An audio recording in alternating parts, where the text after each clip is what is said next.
Brattleboro Citizens Breakfast. So Vermont Yankee is closing. It was powering down the other day, I hear. There's a lot of talk about, well, that page of history is now gone, so don't worry about it. There are still questions, though.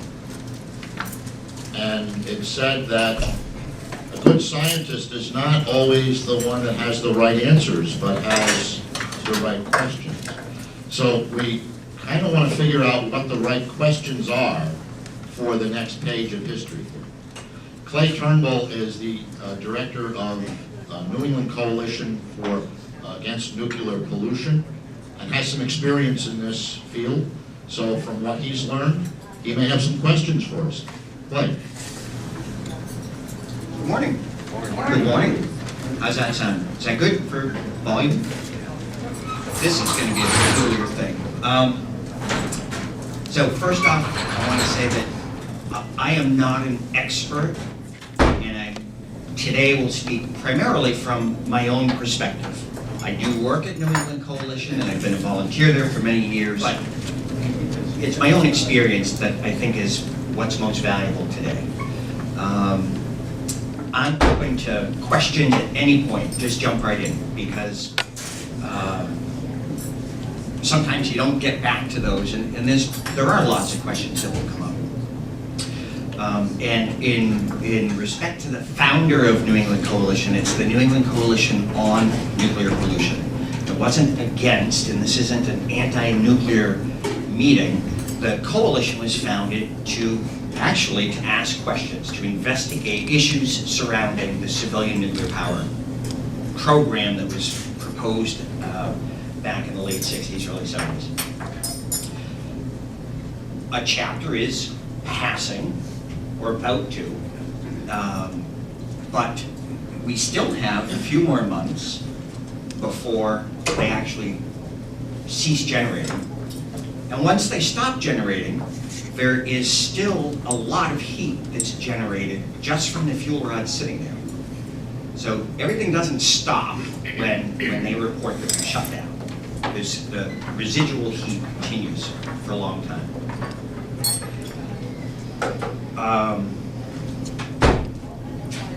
One of the areas of a lot of question is there's a 125-acre piece of land down in Vernon, and I don't know that the public has given much thought to what should happen with that land.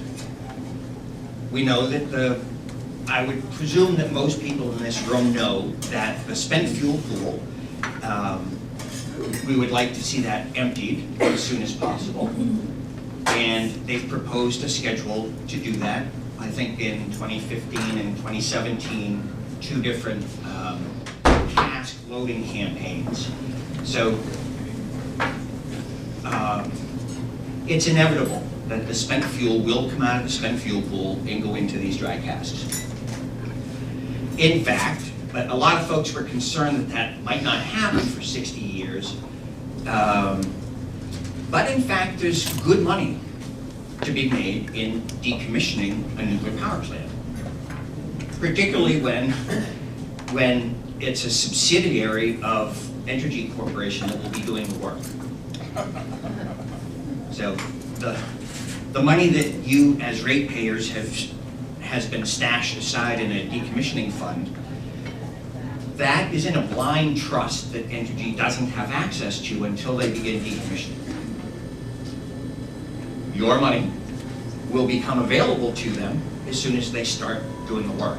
So there's real incentive to do that decommissioning. The questions around decommissioning that will come up are, to what quality will that work be done? And I guess it's really appropriate that today's presentation is what are the questions, because we don't know what all of those questions will be as time goes on. When different materials are discovered on site, or when different cost proposals are made to do a certain amount of work, those are things that have to be evaluated as the process goes on. But back to the 125-acre piece of land. It's a beautiful piece of property. Entergy is committed to returning that property to a beautiful place. I question, is that the best place to have a high-level nuclear waste storage site? Possibly, there's a degraded or less ideal piece of property nearby that would make a better place to store the waste. I don't know that for sure, but at the coalition, we would at least like Entergy to investigate alternatives to the site that's right, I think, 400 feet from the banks of the Connecticut River. Perhaps that 125-acre site would be better used as a public park, boat launch, a nature preserve. Put the dry casks near a gravel pit. There's an existing spent fuel storage pad, basically a concrete pad, that can store, as it's built, about half of the waste. They need to build a second pad to store the second half of the waste.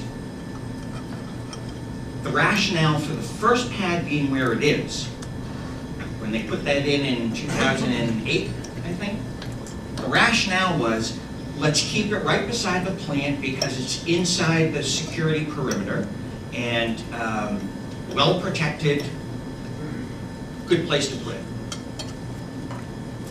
The rationale now for the second dry cask pad, those criteria don't apply anymore because the site's going to be decommissioned. There's going to be a big 125-acre park, except for this high-level waste sitting in the middle of it.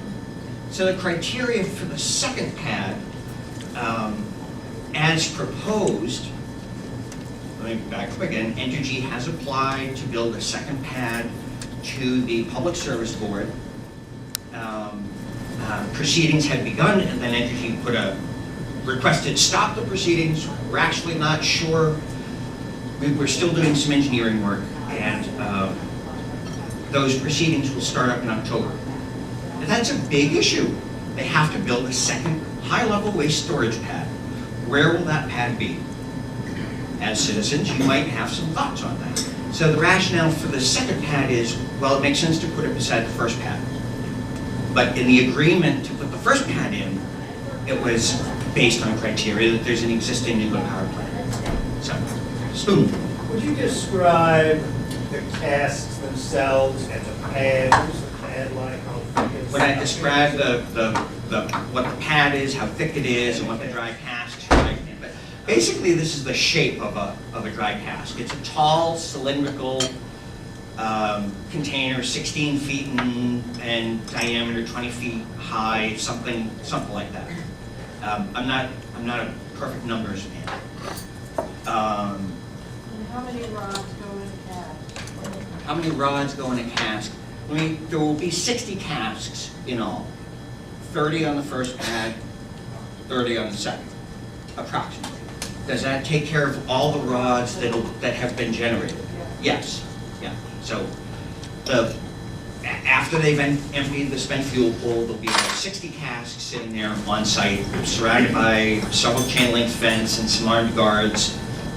And that's what you'll have for a long time. The NRC recently, 2 weeks ago or so, the 5-member commission determined that the waste would be safe on site for 60, 100, or years, or indefinitely. They evaluated 3 different scenarios, and they've determined that it's safe. It would be safe indefinitely. That might be a piece of information that the public looks at that 125 acres again and says, is that an appropriate place for high-level waste indefinitely? We don't know that it would stay there indefinitely, but the NRC has said that that would be safe. Yes. Ultimately, who's responsible for that spent nuclear? In terms of moving it, putting it in a waste site, et cetera, is it Entergy or is it the government? It is Entergy's responsibility until the federal government takes title to it. When are they going to do that? 1985? It's anyone's guess. It's anyone's guess. He doesn't mean 1985. Well, that was originally, decades ago, it was going to So be. the federal government right now doesn't have. The federal government plan. has reneged on their commitment to take the high-level waste.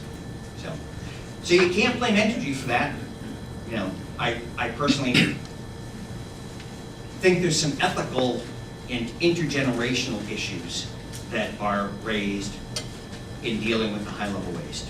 My name is Brana, and I am a recent immigrant to Vermont. I moved and bought a place in Vernon, and I would have been, like a lot of people around here, shut it down and get rid of it. But living there, I've learned a lot, and my fellow residents of Vernon are very concerned, not just about our economy. Everybody should be concerned about that also, but we're concerned about where those casks, or whatever you want to call them, are going. We're concerned about a lot of the same issues as everybody else is. And if I were somebody out in Texas, where there is a site supposedly okay, I'd be concerned about them coming there. The Indian reservations are concerned also. And you don't want to put it up in space, because there's enough space garbage up there also. Marion Abel asked to describe the waste, what is it, and is there potential for it to have value in the future. The waste that will remain on site will be the irradiated fuel rods.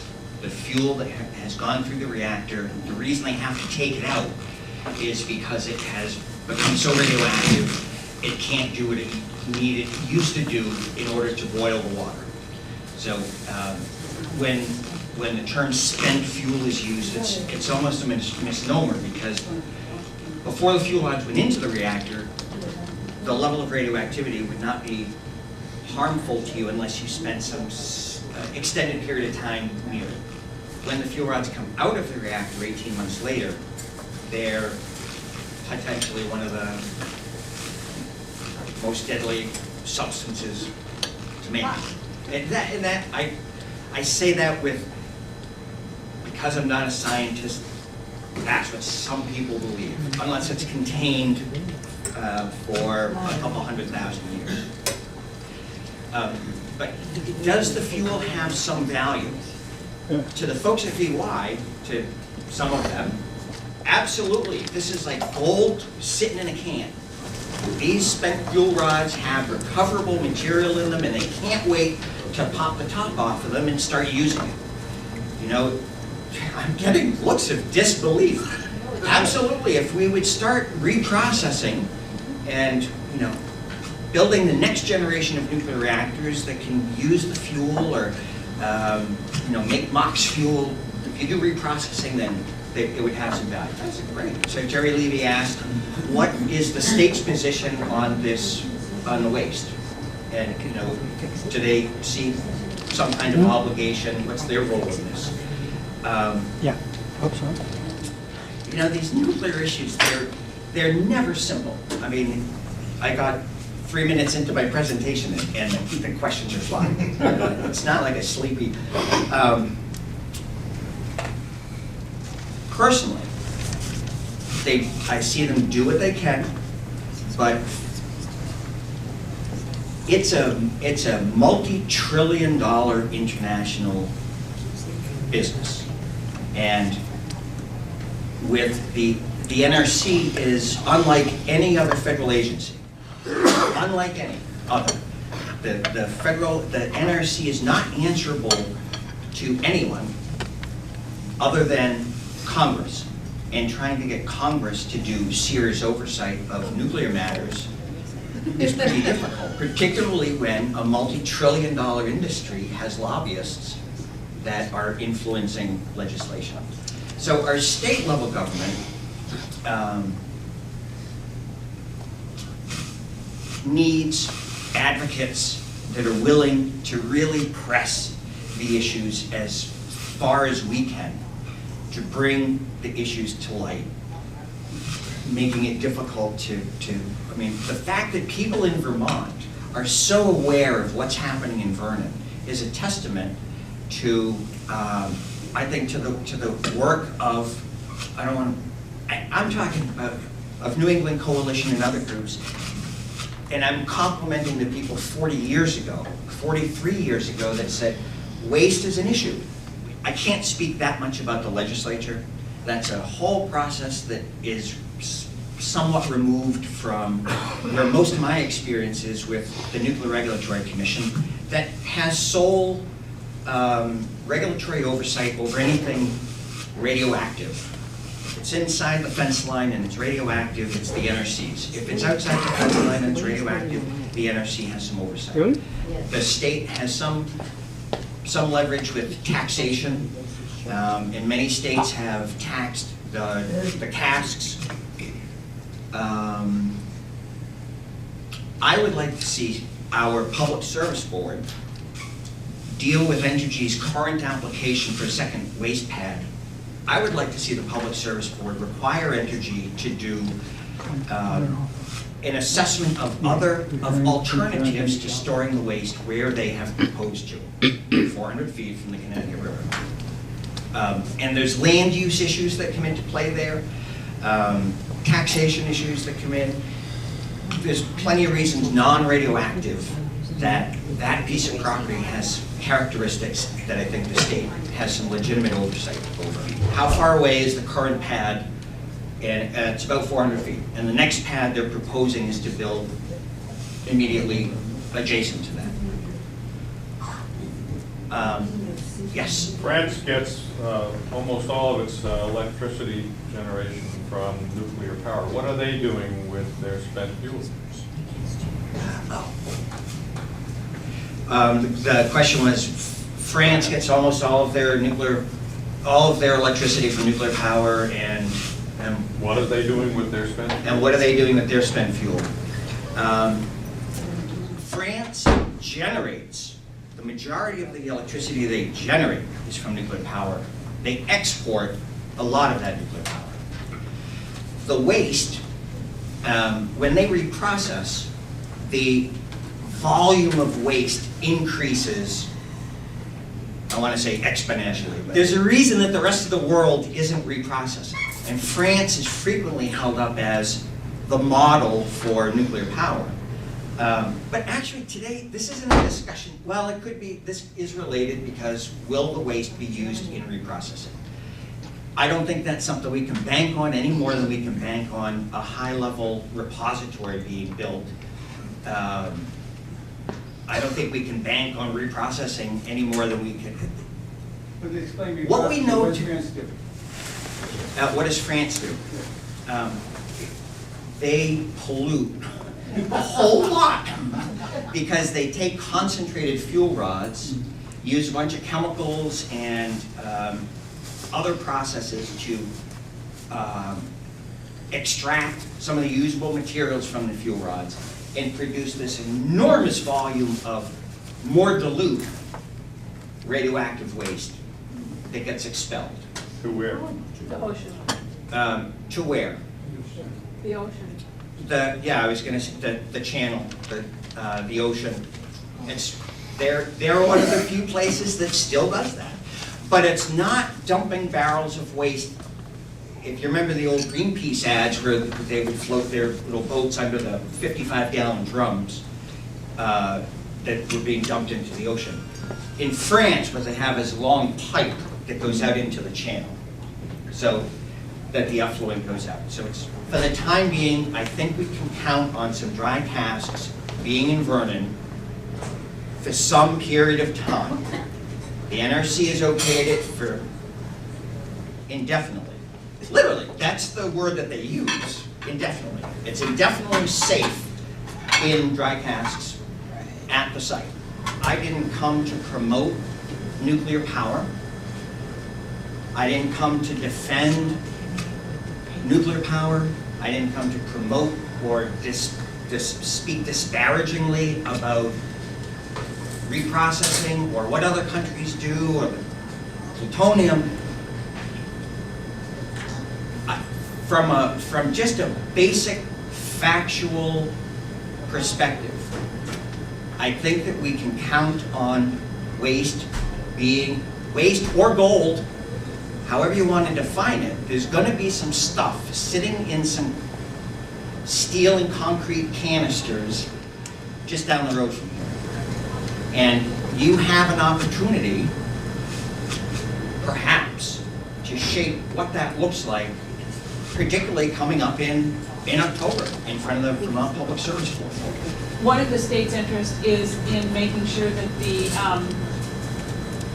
and I don't know how we do this because we don't really have any cards here, but is making sure that the radiological emergency response plan is continued to be funded as long as those casts are there.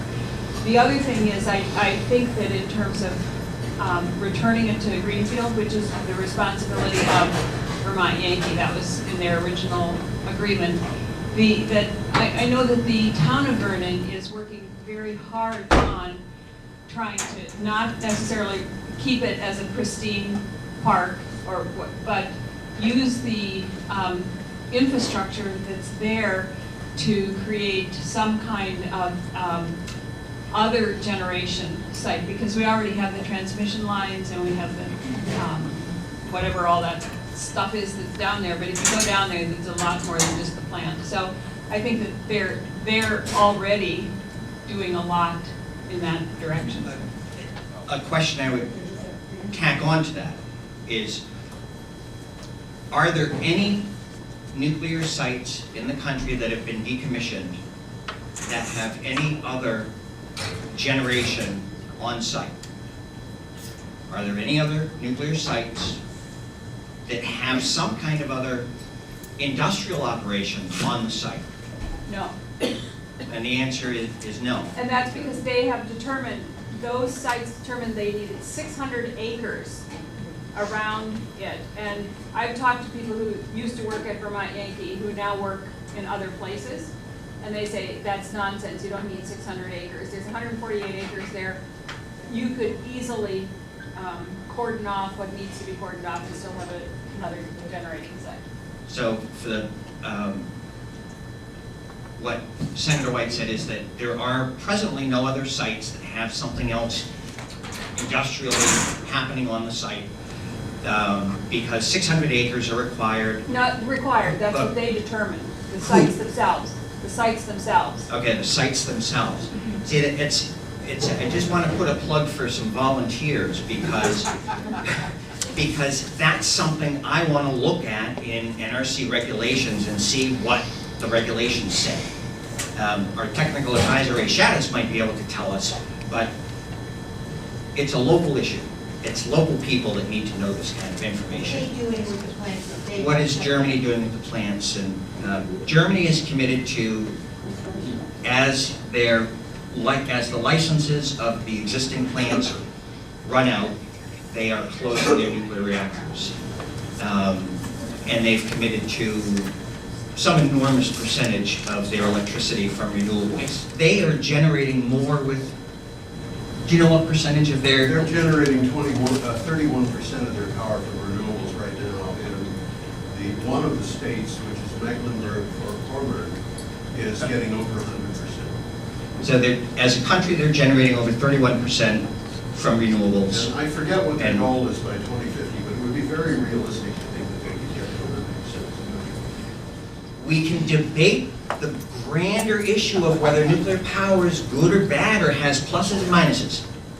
What we know is here in Vermont, we have a site down the road in Vernon on the Connecticut River. Entergy might be here in 100 years. They might not be. They might be here in 50 years, maybe not. 300 years, maybe not. We don't know. But what we know is we're going to have 60 casks of material that's going to be there, and is that the best place for, I think should be investigated. If you're interested in further investigation on this issue, how do you connect people to your organization? Number one, how do you connect people with the Public Service Board? What's the deadline for input on that? Are there other easy ways, or maybe not so easy ways, of getting your opinion across to folks? Great, okay. One way to get additional information, New England Coalition, we have an office on Main Street in the Hooker Dunn building. The website is newenglandcoalition.org. If you Google Brattleboro nuclear, you probably would find us. Yes? It's just a factual question. Am I correct in recalling that DY is going to go into safe store and not be immediately decommissioned? Or what is the story there? See, the word decommissioning is, in my opinion, overly broad. Decommissioning is as soon as they announce that they're no longer going to generate. Some people, that's when decommissioning starts. They're planning to shut down, and they will have about a 2-year period where, by all technical reasons, it would be considered safe store. They're not generating power, but they still have a fully intact nuclear facility. I personally think of decommissioning as once they start dismantling that, or really sharpening their pencils and making some commitments to disassembly.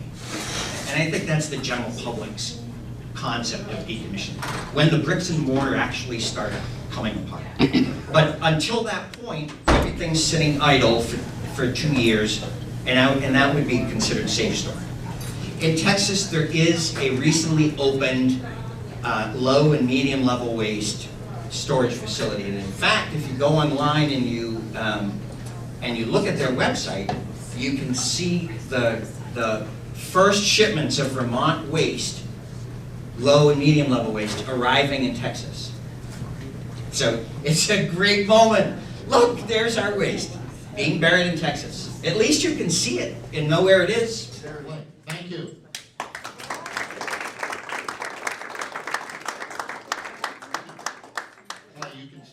You can stay around a little bit. People have questions.